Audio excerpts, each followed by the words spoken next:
मेरे कहानी channel Anshika voice Hindi में आप लोगों का स्वागत है। आंचल के देवर की शादी। पूरा घर लाइटों से जगमगा रहा था। बारात बस निकलने ही वाली थी।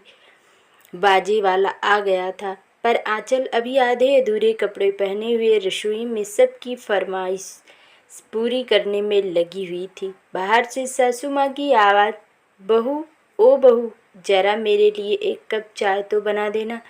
सिर मारे दर्द के फटे जा रहा है। जी माँ जी, अभी लाई, कहते हुए फटाफट से अदरक वाली एक कप चाय बनाकर सासू माँ के सामने पेश कर दी। आंचल को देखते ही सासू माँ का पारा गर्म हो गया। अरे, अभी तक तैयार नहीं हुई, बारात निकलने वाली है, बैंड बाजे वाले आ गए हैं, तेरा काम कितना धीमा है, बोलकर सासू माँ ने सब किए कराए पर पानी फेर दिया।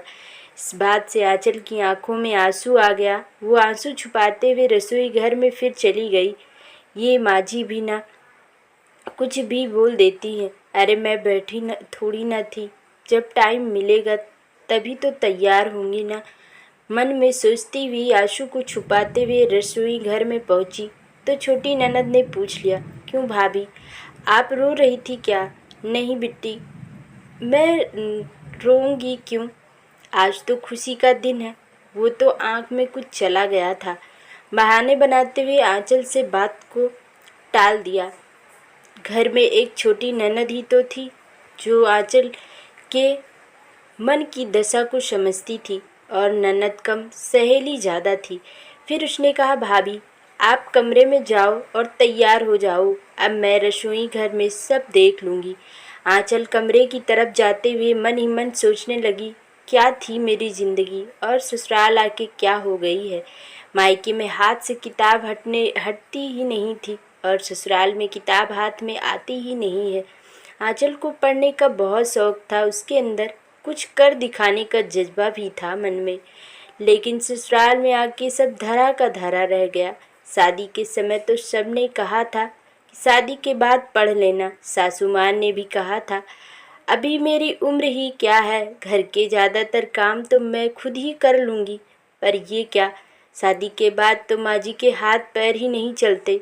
सासू माँ की आवाज़ से बीते कल से बाहर आई हुई आंचल अपने चेहरे को चमकाते हुए बाहर निकली तो देखी देवर जी कपड़े पहने जा रहे थे और घर की सारी औरतें गाना गा रही थी। आंचल भी खुश थी कि देवरानी के आने के बाद उसे भी कुछ वक्त मिल जाएगा और वो भी थोड़ा पढ़ लिख कर कुछ बन जाएगी। पर क्या था, किस्मत ने फिर साथ नहीं दिया।